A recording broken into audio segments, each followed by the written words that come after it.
Assalamualaikum warahmatullahi wabarakatuh. Alhamdulillah wa syukurillah wa la hawla wa la quwata illa billah. Segala puji bagi Allah subhanahu wa ta'ala yang kembali mempertemukan kita, memberikan kita kesempatan untuk belajar kembali meskipun masih harus belajar online, belajar dalam jaringan karena situasi yang masih belum kondusif, belum stabil.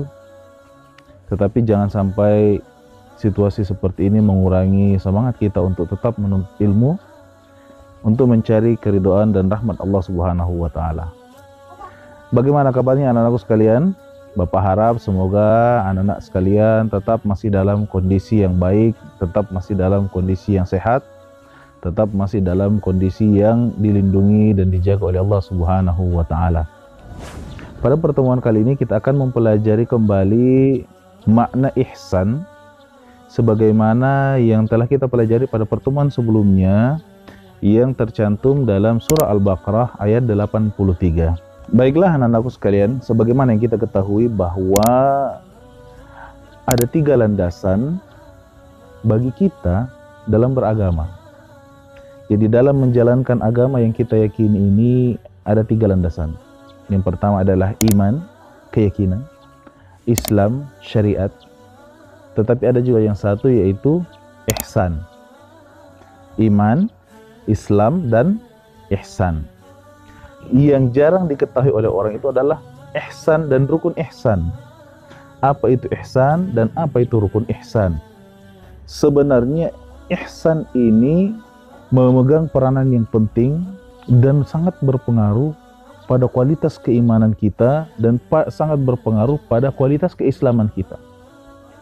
Jadi ihsan memiliki pengaruh yang sangat kuat terhadap keimanan seseorang dan terhadap keislaman seseorang. Lalu apa itu ihsan? Dalam sebuah hadis yang populer, ihsan itu adalah an ta'budallaha ka'annaka tarahu fa illam takun tarahu fa innahu yaraka. Ihsan adalah engkau beribadah kepada Allah seakan-akan kau bisa melihat Allah. Tetapi kalau kau tidak bisa melihat Allah dan memang tidak bisa melihat Allah, maka yakinlah Allah itu melihat kau, melihat kita.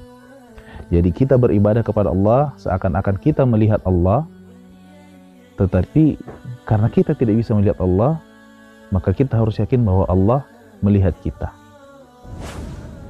Jadi bagaimana kita beribadah secara mahdah atau secara ritual, seperti sholat, zakat, puasa, haji, syahadat, ataupun ibadah ghairu mahdah, yaitu non ritual, ibadah sosial seperti bekerja, belajar, berteman. Loh, apa iya berteman ibadah? Berteman itu ibadah, dengan catatan yang ada ihsan di situ. Bagaimana kita belajar, bekerja, berteman, berdagang dengan ihsan, dengan keyakinan bahwa ada Allah di situ. Kita melihat seakan-akan kita melihat Allah di situ, tetapi karena kita tidak bisa melihat Allah di situ, kita yakin bahwa Allah melihat kita pada saat itu, maka itu adalah ihsan. Jadi rukun ihsan ada 2, yaitu adalah beribadah seolah-olah melihat Allah, tetapi karena tidak bisa melihat Allah, maka harus yakin bahwa Allah melihat ibadah kita, melihat kita dan ibadah kita. Anak-anakku sekalian yang dirahmati oleh Allah Subhanahu wa taala, kalau kita melihat kembali di dalam surah Al-Baqarah ayat 83 tadi, maka ihsan yang paling utama adalah pemenuhan hak-hak Allah di dalam beribadah. Jadi tadi Bapak sudah menjelaskan, ibadah yang di sini itu bukan hanya yang ritual, tetapi ibadah dalam arti yang luas, yaitu ibadah mahdah dan ibadah ghairu mahdah. Jadi bagaimana kita memenuhi hak-hak Allah di dalam beribadah. Contoh bagaimana kita melakukan pemenuhan hak-hak Allah di dalam ibadah, baik ibadah mahdah maupun ibadah sosial atau ibadah ghairu mahdah.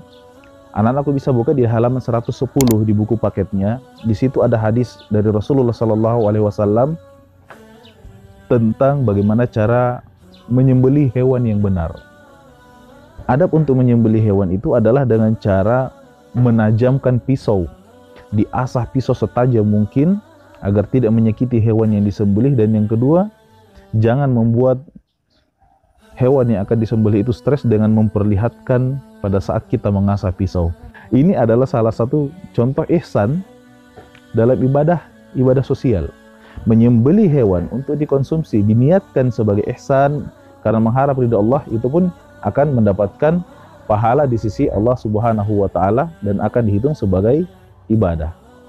Itulah sebabnya kenapa di dalam surah Al-Baqarah ayat 83 perjanjian Allah ingin mengingatkan kepada Rasulullah SAW agar diteruskan kepada kita sebagai pembelajaran bahwa perjanjian yang paling utama antara Allah dan Bani Israel, termasuk perjanjian yang paling utama antara Allah dengan kita semua, adalah yang paling utama adalah ihsan kepada Allah, memenuhi hak Allah. Apa itu?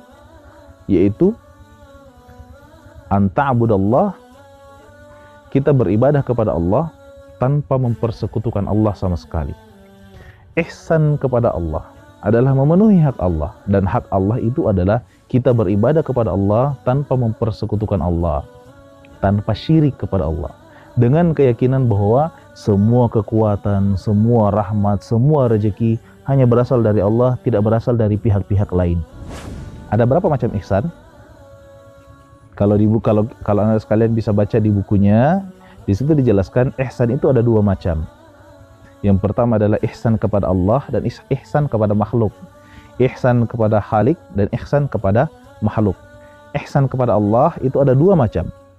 Yang pertama adalah beribadah kepada Allah seakan-akan melihat Allah, dan yang kedua beribadah kepada Allah dengan keyakinan bahwa Allah melihat ibadah kita, karena memang kita tidak bisa melihat Allah Subhanahu wa taala. Setelah ihsan kepada Allah, maka yang kedua adalah ihsan kepada makhluk. Ihsan kepada makhluk ini harus diurut. Makhluk yang paling pertama yang harus kita ihsan kepadanya, yang harus berbuat baik kepadanya sesuai dengan ajaran Allah Subhanahu wa taala adalah, yang pertama adalah orang tua kita. Wabil walidaini ihsana, berbuat baik kepada kedua orang tua kita. Yang kedua selanjutnya adalah ihsan kepada keluarga atau kerabat kita, kemudian ihsan kepada anak yatim, kemudian ihsan kepada fakir miskin, ihsan kepada tetangga, ihsan kepada tamu, ihsan kepada karyawan kita, bagi yang memiliki karyawan, ihsan kepada sesama manusia secara umum, ihsan kepada binatang, hewan peliharaan, binatang liar, dan ihsan kepada lingkungan dan alam sekitar kita. Semua itu adalah makhluk yang harus kita ihsan kepadanya, harus berbuat baik kepadanya sebagaimana yang telah dituntunkan oleh Allah Subhanahu wa taala. Baiklah anak-anakku sekalian yang dirahmati oleh Allah Subhanahu wa taala, alhamdulillah kita sudah selesai belajar tentang ihsan. Tinggal bagaimana kita mempraktekkan dalam kehidupan sehari-hari. Adapun tugas yang ingin Bapak berikan kepada anak-anakku sekalian adalah silahkan cari literatur dimanapun, bisa cari di internet, bisa cari di buku, bentuk-bentuk atau contoh perilaku ihsan kepada orang tua, kepada kerabat, kepada anak yatim, bagaimana contoh perilaku ihsan kepada tetangga, bagaimana contoh perilaku ihsan kepada karyawan, bagaimana contoh perilaku ihsan kepada sesama manusia. Dan setelah itu silahkan dikumpulkan pada link di deskripsi video ini. Semoga Allah Subhanahu wa taala merahmati kita semua, dan semoga anak-anakku semua senantiasa dijaga oleh Allah Subhanahu wa taala. Assalamualaikum warahmatullahi wabarakatuh.